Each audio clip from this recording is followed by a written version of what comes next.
الله محمدا في جميع أفعاله ومحمد اللهم صل عليه مع صحبه وآله صلاة تكون لك رضاء ولحقه أداء. أما بعد، د رسول صلی الله علیه و آله وسلم د سیرت شپږ څلوېښتمه برخه. په تېره برخه کې مو دا بیان کوي چې د بدر د فتح او د کامیابۍ زیری مدینې منورې ته او د مدینې منورې او مسلمانانو ته څنګه ورسېدی. نو رسول صلی الله علیه وسلم د غزیری کوونکي دوه نفره چې یو عبدالله ابن رواحه چې په مدینه منوره کې د عالیه یعنی د لوړ طرف اوسیدونکي خبر کی، او بل نفر زید ابن حارثه رضی الله عنه چې د مدینه منورې د کښته طرفه اهل خبر کی. دغه دوه نفره د رسول صلی الله علیه وسلم پر اوښه باندې سپاره دي، په مدینه منوره کې ګرځي، د فتح او د کامیابۍ زیر بیانوي. مګر د دوی دغه د زیری د بیانولو طریقه د عادت مخالفه وه. هغه داسې کله چې دوی مدینې منورې ته ورسېدل نو نارې وهي، ابو جهل ووژل سو، عتبه ووژل سو، شیبه ووژل سو، فلانی دا ټول ووژل سو. د مکې مکرمې د مشرکانو د ټولو سردارانو نومونه یادوي. اول خو دا معقوله نه ده چې ټول مشران دي وژل سوي، او بل د مدینې منورې خلک خبر ول چې مسلمانان قافلې ته وتلي دي، نه جنگ ته. نور حال چې بیا هلته څه پیښه سوه هغه نه و معلوم. نو ویلې د قافلې او د قریشو د سردارانو یې سرڅه دغه نفر څنګه ووژل سو. خو دغه زیري کوونکي خبرې ته نور تفصیل نه ورکوي، رهي دي او دغه نارې ووایي چې فلانی ووژل سو، فلانی ووژل سو. د شاوخوا څه کشنیان او لویان په بسې دي، حتی د مدینې منورې کشنیان د بیتو پر قسم د دوی خبرې کوي. قتل ابو جهل فاسق پلانکی یو ترانه یې ځین جوړه کړه. د مدینې منورې کفارو، منافقینو او یهودو دغه خبر نه ومني، بلکې ویل یې چې دا څنګه خبره ده، مسلمانان قافلې ته ولاړل او د هاخوا دا خبر راوړي چې د قریشو سرداران او د هغو څخه اویا نفر ووژل سول. دا د چا زړه ته نه لویږي. نو کفارو او منافقانو به ویل دغه زیري کوونکي چې کوم زیری راوړي دا نفر درواغ وایي، او په حقیقت کې محمد صلی الله علیه وسلم وژل سوی دی. او د دې دلیل هم دا دی چې دغه دوه نفره د رسول صلی الله علیه وسلم پر اوښه راغلي دي. اصلا مسلمانان غواړي چې په مدینه منوره کې خلک سره ونه پاشل شي، نو یې دغه خبر راوړی دی. دا بیا د یهودو او د منافقانو اوازې وې چې په خپلو مابینځو کې سرنشرولې. اوس د مدینې منورې په کفارو کې د مسلمانانو د فتح او د کامیابۍ پر ځای باندې د رسول صلی الله علیه وسلم د وژل کېدو خبر هم نشریږي. یو منافق نفر و یو صادق مسلمان ته دغه خبره وکوله، خو هغه صادق مسلمان ورته وویل د دغه خبرو څخه خلاص واخله، کنه والله رسول الله صلی الله علیه وسلم به در خبر کړم. بیا نو کفارو دغه خبرې پرېښولې. خو دغه د فتح خبر چې مدینې منورې ته کله ورسېدی، نو هغه واقعي مسلمانانو یقین سو چې مسلمانان کامیابه سوي دي. نو ټول د خوشحالۍ څخه په کالو کې نه ځایدل، او د مدینې منورې ټول اطراف د الله اکبر او د لا اله الا الله په نارو باندې رژدېدل. د مسلمانانو هغه مشران چې په مدینه منوره کې پاتې سوي ول د بدر لارې ته د دې لپاره ورووتل چې د رسول صلی الله علیه وسلم استقبال وکړي او د دغه فتح مبارکي ورته ووایي. اسامه ابن زید رضی الله عنه وایي موږ ته د مسلمانانو د کامیابۍ خبر هغه وخت راورسېدی چې موږ د رسول صلی الله علیه وسلم پر لور رقیه رضی الله عنها هغه چې د عثمان رضی الله عنه زوجه وه له هغې باندې مو خاورې واړولې چې د هغې رضی الله عنها د ناروغۍ په سبب رسول صلی الله علیه وسلم او عثمان رضی الله عنه پرې ایښی و، او زه هم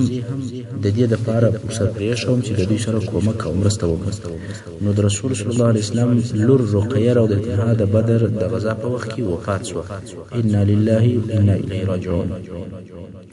اوس به دا بیان درته وشي چې نبوي لښکر د مدینې منورې و طرف ته څنګه حرکت وکړي. لکه د مخه چې مو درته وویل رسول صلی الله علیه وسلم پس له جنګه 3 شپې په بدر کې تېرې کړې، او د بدر څخه تر بارېدلو د مخه د هغه غنیمتو په سبب چې په جنګ کې په لاس ورغلي ول په مسلمانانو کې اختلاف پېښ شو. کله چې دغه اختلاف شدید شو نو رسول صلی الله علیه وسلم امر وکړي ول ټول غنیمتونه چې د خلکو سره دي هغه ټول راوړي او دلته یې کښېږدي. خلکو هم ټول غنیمتونه راوړل او د رسول صلی الله علیه وسلم سره یې کښېښول، او بیا د دغه اختلاف د حلولو لپاره وحي وحی نازل شوی. عباده ابن صامت رضی الله عنه چې د انصار د مشرانو څخه دی وایي موږ د رسول صلی الله علیه وسلم سره ووتلو او بدر ته حاضر شو او بیا د مسلمانانو او مشرکانو دوه لښکره سره مخامخ شول. نو الله جل جلاله دشمن ته ماتې ورکړه. ځینې خلک په دشمن پسې ول چې شړل او وژل او ځینې خلک د غنیمتو په ټولولو باندې مشغول شول او ځینې کسان د رسول صلی الله علیه وسلم د ساتنې لپاره ولاړ ول چې دشمن حمله پر ونه کړي. کله چې شپه شوه د لښکر د خلکو په مابینځ کې خبرې شروع شوې. هغه کسان چې غنیمتونه یې ټول کړي ول هغه ویل دغه غنیمتونه زموږ دي ځکه موږ ټول کړي دي بل څوک حق نه پکښې لري. او هغه کسان چې په دشمن پسې ول او هغه یې شړل هغه ویل تاسې تر موږ د دې حقدار نه یاست چې غنیمتونه یوازې واخلئ. او هغه کسان چې پر رسول صلی الله علیه وسلم یې پیره کړې وه هغه ویل چې موږ پر دې بیرېدلو چې دشمن پر رسول صلی الله علیه وسلم حمله نه وکړي نو موږ په دغه باندې مشغوله وو او د رسول صلی الله علیه وسلم حفاظت مو کوئ. خو الله جل جلاله د دغه اختلاف د حلولو دپاره د سورة انفال لومړی نمبر آیات نازل کړي چې الله جل جلاله فرمایي اعوذ بالله من الشیطان الرجیم يسألونك عن الأنفال قل الأنفال لله والرسول فاتقوا الله وأصلحوا ذات بينكم وأطيعوا الله ورسوله إن كنتم مؤمنين. انفال جمع ده نفل ده. انفال يعني غنیمتونه او غنیمتو ته په دې سبب نفل ویل کېږي چې د الله د طرفه یو ورکړه او عطا ده. نو الله جل جلاله فرمایي ای محمد صلی الله علیه وسلم دوی ستا څخه د غنیمتو په باره کې پوښتنه کوي. دوی ته ووایه چې د غنیمتو مالونه خاص الله او رسول الله صلی الله علیه وسلم لره دي چې د شرعي اصولو سره سم یې تقسیم کړي او تاسې د الله جل جلاله څخه وبېرېږئ او د هغه حال اصلاح وکړئ چې ستاسې په مابینځ کې دي. یعنې په خپل منځ کې دوستي سره وکړي مخالفت او نظام پرېږدي. که تاسې په حق سره مؤمنان یاست د الله او رسول الله صلی الله علیه وسلم حکم ومنئ. پس له هغه چې رسول صلی الله علیه وسلم په بدر کې 3 شپې تېرې کړې نو یې د لښکر سره د مدینې منورې طرف ته حرکت وکړي. بندیان او هغه غنیمتونه چې د مشرکانو څخه یې اخیستي ول هغه هم ورسره دي. د غنیمتو د ساتلو دپاره عبدالله ابن کعب رضی الله عنه مقرره کړي. کله چې د صفرا تر تنګي تېر شول هلته یې پر یوه غونډۍ چې د تنګي او د النازیې په منځ کې و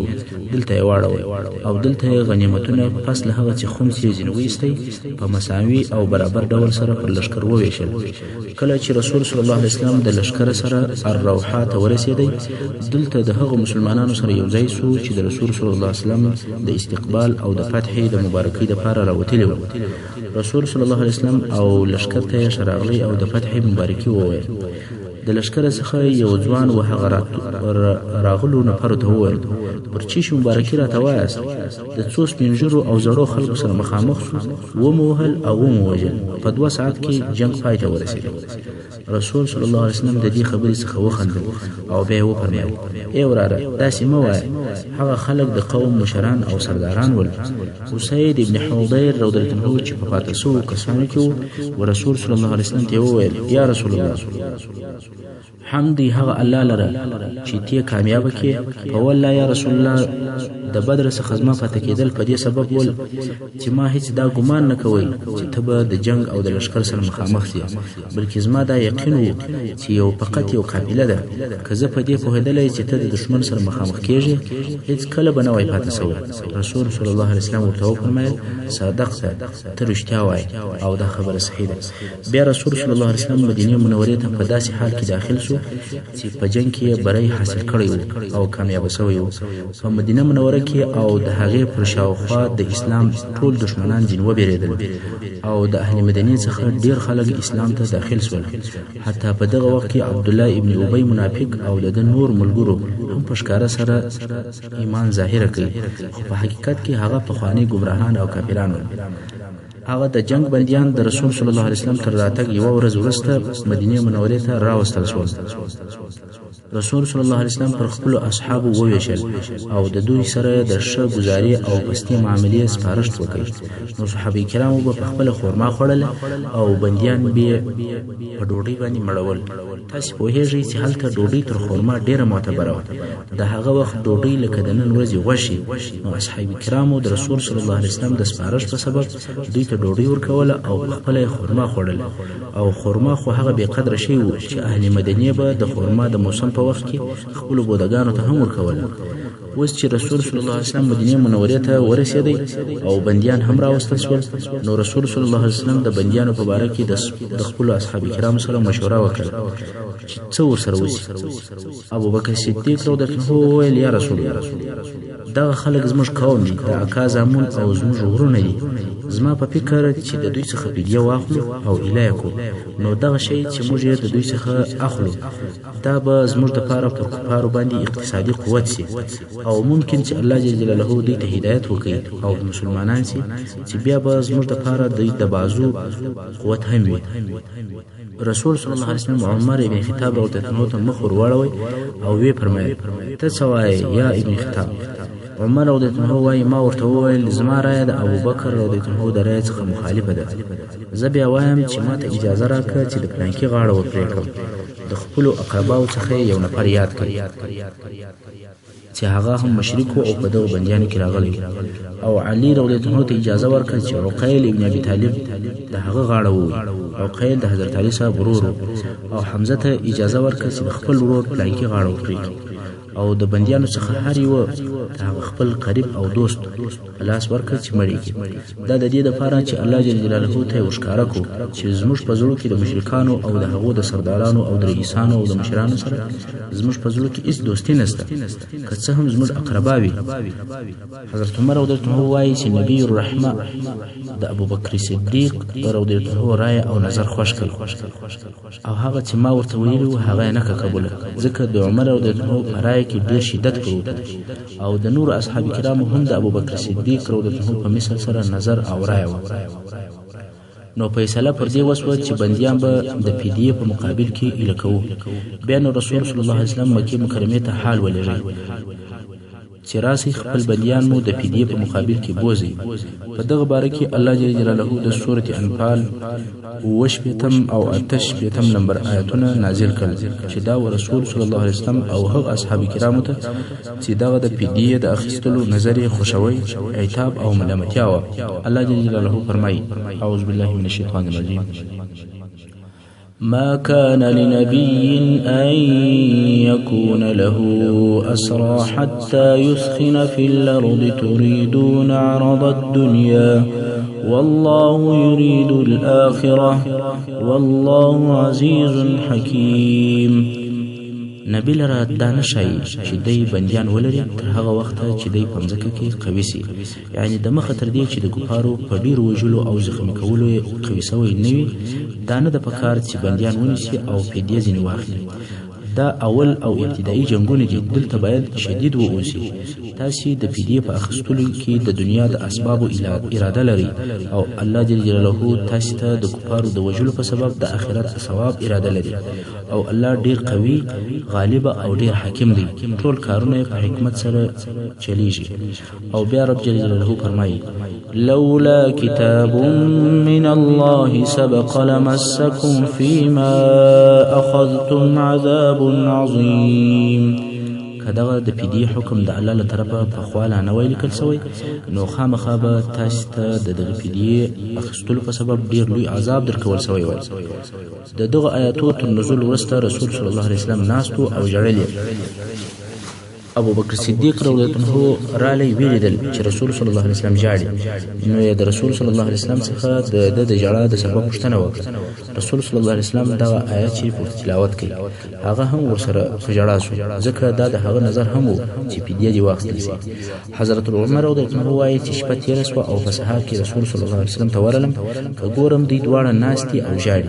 ما ورته وویل یا رسول الله خبر مې کړه ته او ستا ملګري پر چی ژاړي؟ که داسې کار وي چې په ما ما پورې تعلق لري نو زه به هم در سره وژاړم او که په ما پورې تعلق نه لري نو ستاسې دپاره به در سره وژاړم. رسول صلی الله علیه وسلم وفرمایل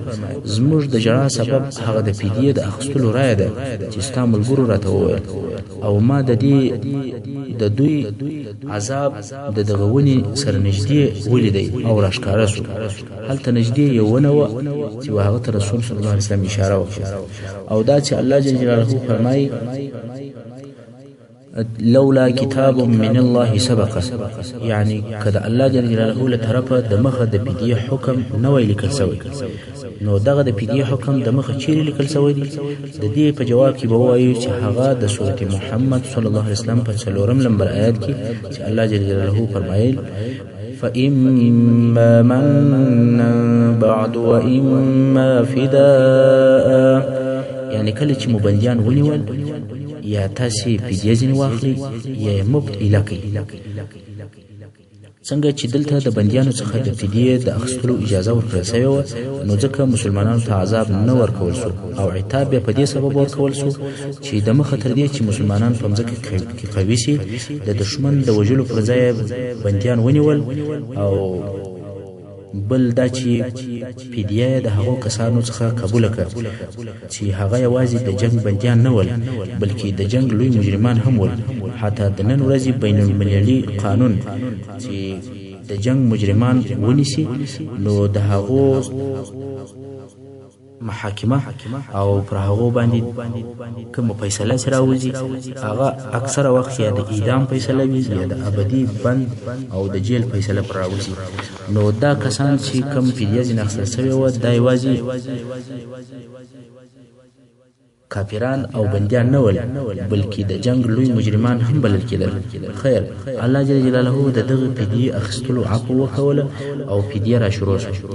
د یوه بندي فدیه 4000 درهمه وه او د چا د به 3000 درهمه وه، حتی 1000 درهمه هم وه.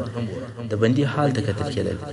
څنګه چې د مکې مکرمې د خلکو لیک او لوست زده و او د اهل مدینې بیا لیک او لوست نه و زده نو هر هغه بندي چې فدیه به یې نه درلودله هغه ته به د مدینې منورې د هلکانو څخه 10 هلکان ورکول کېدل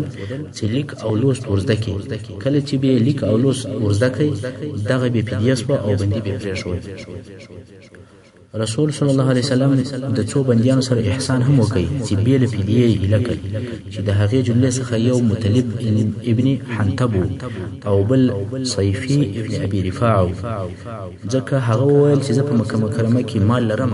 تاسې ما پرېږدئ چې مکې مکرمې ته ولاړ سم نو وعده مې ده چې خپله فدیه به درته رالېږم. نو رسول صلی الله علیه وسلم دی پرېښوی او دی هم لاړ. دغه رنګه یو بل نفر چې ابو عزا جحمي ورته ویل کېدل چې د لونو پلارو یعنی بې له لونه نارینه اولاد نه درلودی، مال او پیسې هم نه درلودی، غریب سړی و. دغه نفر هم رسول صلی الله علیه وسلم د لونو په سبب بې له فدیې پرېښود او ده هم د رسول صلی الله علیه وسلم سره وعده وکوله چې هیڅ کله به په هغه جنگ کې چې د اسلام او د مسلمانانو پر ضد وي ګډون او اشتراک به نه کوم. مګر دغه سړي د خپلې وعدې څخه مخالفت وکړي او د احد په جنگ کې د مسلمانانو پر ضد اشتراک وکړي. هلته بیا په بندیانو کې ونیول شو. کله چې رسول صلی الله علیه وسلم ته راوستی ده وویل که ته دا وار ما پرېږدې وعده در سره کوم چې بل وارې به ستا پر ضد په جنگ کې ګډون نه کوم. مګر رسول صلی الله علیه وسلم هغه خپله مشهور قول هغه ورته وړاندې کوي او ویې فرمایل لا يلدغ المؤمن من حجر واحد مرتين، رواه البخاري. یعنی مؤمن دوواري له یوه غاره نه وهل کېږي، یعنی داسې نه خطاوځي چې مار یا لړم د یوه غاره څخه 2 ځله دی ووهي او ته هم داسې نه شې کولی چې 2 وارې ما خطا کړي نو یا ابو عزا ووژئ او مړې کړئ. او دا رقم ابو العاص چې د رسول صلی الله علیه وسلم زوم او د زینب رضی الله عنها خاوند او په بندیانو کې نیول شوی و دا هم بې له فدیې ایله سو، خو په دې شرط یې پرېښود چې زینب رضی الله عنها ته به د هجرت اجازه ورکوي چې دغه قصه به لږ وروسته په تفصیل سره درته بیان شي. اوس نو فدیې شروع شوې. د مشرکانو څخه هر یو د خپل دوست او قریب په بدله کې فدیه رالیږي او خپل بندي په خلاصوي بې له ابو سفیان چې په خپله د ده زوی هم په بندیانو کې و. ځکه ابو سفیان امر کړی و چې څوک به فدیه نه لیږي چې د مسلمانانو نوره تمه بیا پیدا کېږي. مګر دا د ابو سفیان خبره چا نه ومنله که څه هم په اول او په شروع کې خلکو څه موده صبر وکړي فدیه یې نه لېږله خو اخر مجبور شول اولادونه او اقربا یې ول نور صبر نه سوی کولی هر یوه خپل بندي په فدیه سره خلاصوی مګر ابو سفیان هغه خپله خبره په خپله نه سوی ماتولی نو یې انتظار کوی څو د مسلمانانو څخه یو نفر چې سعد ابن نعمان نومېدی مکې مکرمې ته د عمرې دپاره ولاړی ابو سفیان هغه نفر ونیوی او بندي یې کړي د عربو په تاریخ کې اول عمره کوونکی دی چې بندي کېږي خلکو ابو سفیان ته وویل ته څنګه دا نفر بندي کوې چې عمرې ته راغلی که خلک ستا په دغه عمل خبر سي بیا څوک حج او عمرې ته بیا نه راځي ابو سفیان وویل که څه هم خلک حج او عمرې ته نه راځي خو زه یې تر هغو نه ایله کوم چې زما زوی یې نه ایله کوم نو رسول صلی الله علیه وسلم امر وکړي چې د ابو سفیان زوی د دغه مسلمان په بدل کې ور ایله کړي لکه څنګه چې د مخه مو درته وویل چې ابو العاص ابن ربیع د رسول صلی الله علیه وسلم زوم چې د زینب بنت رسول صلی الله علیه وسلم خاوند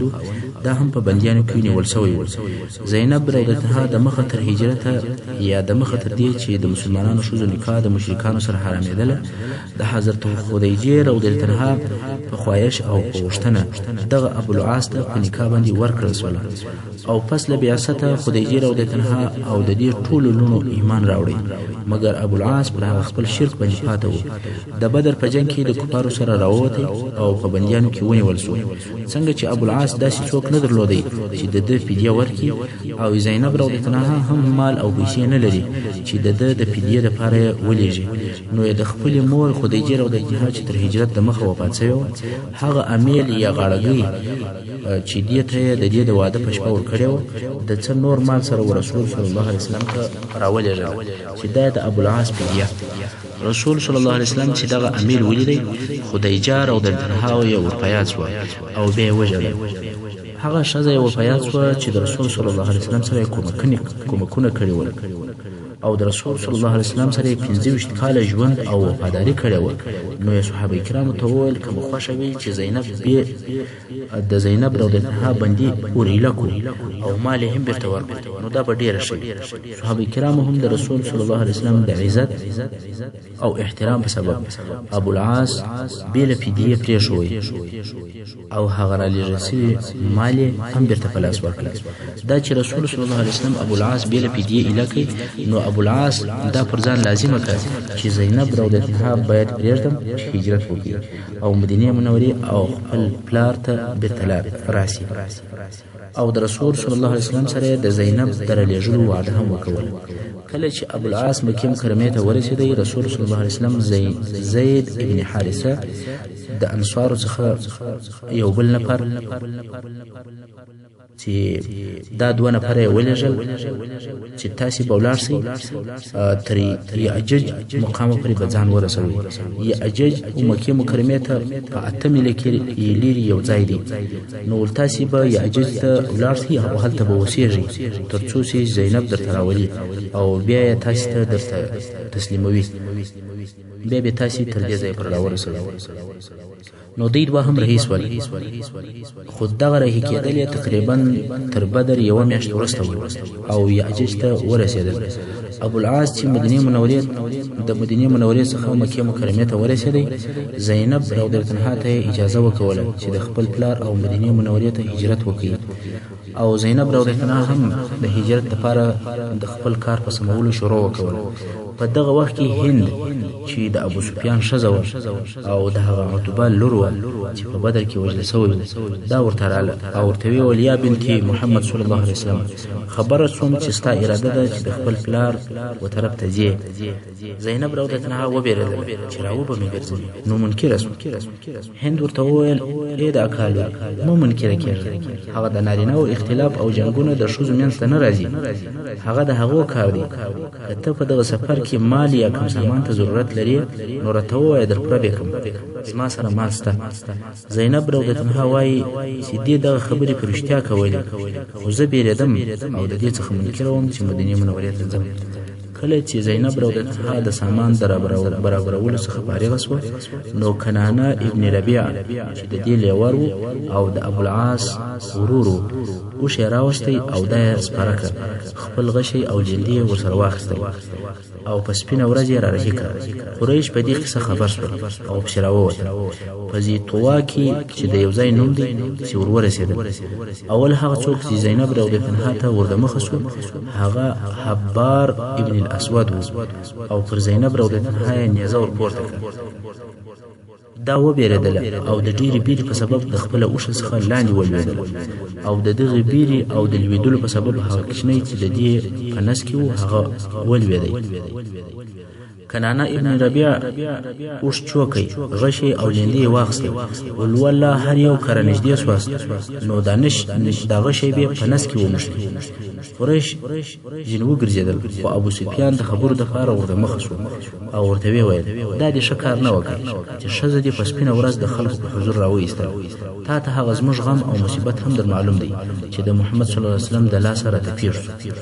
خلک به وایي چې موږ یې د ضعف په خاطر باندې هغه لور بیرته ورولېږله او واده ته مو تسلیم کړ او د دې راګرځولو موږ ته کومه فایده هم نه رسوي مګر ته داسې وکړه چې ښځه بیرته مکې مکرمې ته راوله چې خلک ووایي چې دغه دې موږ بیرته ښځه راوګرځوله او بیا یې بیرته د شپې بوځه او خپل پلار ته یې وروله کنانه هم په دغه صلح راضي شو بیرته راوګرځېدی او زینب رضی الله عنها څو شپې په مکه مکرمه کې پاتې شوه او بیا زینب رضی الله عنها یوه شپه د شپې راوسته څو زید ابن حارثه او د هغه ملګري انصاري ته ورتسلیم کړ او هغو بیا مدینې منورې ته بوتله دا ځینې هغه واقعات ول چې په بدر کې یا تر بدر وروسته پېښ سوي په وروسته کې جبرائیل علیه السلام ورسول صلی الله علیه وسلم ترالی او پوښتنه یې ورته وکړه چې اهل بدر په تاسو کې کومه درجه او مقام لري رسول صلی الله علیه وسلم ورته وویل اهل بدر په موږ کې هغه بهتر او افضل خلک دي یعنی د لوړې درجې مسلمانان هغه کسان دي چې بدر ته حاضر شوي دي جبرائیل علیه السلام ورته وویل چې په موږ کې هغه ملائکې افضل او د لوړې درجې خاوندان دي چې بدر ته حاضر شوي دي دا د بدر عظمت او لوی ده چې الله جل جلاله د بدر په ورځ څومره لوی کامیابی و مسلمانانو ته ورکړه چې دې ورځ ته الله جل جلاله یوم الفرقان یوم التقى الجمعان ویل دي ځکه په دغه جنگ کې د حق او د باطل د کفر او د اسلام فرق او جلاوالی راغلی او په دغه جنگ کې د کفر او د شرک رئیسان او سرداران ووژل شول د دغه لوی جنگ خبر په ټوله جزیره العرب کې نشر شو حتی د دې جنگ خبر نجاشي ته چې د حبشې بادشاه ورسېدی نجاشي هلته په حبشه کې مهاجر مسلمانان سره راټول کړل او په بدر کې د مسلمانانو د کامیابۍ زیری ورکړ د بدر د فتح خبرونه ټولو ځایو ته ورسېدل د بدر معظم غزا په اسلام کې هغه لوی جنگ دی که څه هم په ظاهره کوچنی جنگ او نفره پکې لږ ول 300 نفر مسلمانان د زورو نفرو کفارو په مقابل کې وجنګېدل او جنگ هم تر 2 ساعته زیات نه و مګر دغه جنگ نتیجه لو او مهمه نتیجه و مسلمانانو په دې جنگ کې وکولای سوای چې د کفر ټول رئیسان ووجني په دغه جنگ کې د دې امت فرعون ووژل شو اسلام په دغه یو جنگ باندې نشر مسلمانانو وکولای سوای چې په دغه جنگ کې د قریشو قوه هغه چې په جزیره العرب کې لو او مهم طاقت او قوه بلل کېږي د منځه یوسي دا د اسلام د نشرولو لپاره لوی اعلان و ځکه د عربو سادات او مشرانو شکست وخوړی دغه جنگ د اسلام لپاره لوی دعوت و په پخوا کې رسول صلی الله علیه وسلم و یو نامعلوم قوت ته خلک ودعوتول مګر اوس د اسلام قوت او طاقت ټولو ته ښکاره او معلوم شو مسلمانان هغه قریشو ته شکست ورکړ چې د جزیره العرب دینی زعامت او ریاست د دوی و نو په خپل دغه د قریشو شکست نسبت و پخوانیو دعوتو ته لوی دعوت او لو بلنه و که څه هم مسله ډیره ساده او کوچنی و مګر آثار او نتایج ډیر لوی و محترم اوریدونکو څنګه چې وخت پای ته رسیږي زموږ پاته برخه د سیرت به پر روانو حصو کې واوري ان شاء الله تعالی وصلى الله تعالى على خير خلقه محمد وآله وأصحابه أجمعين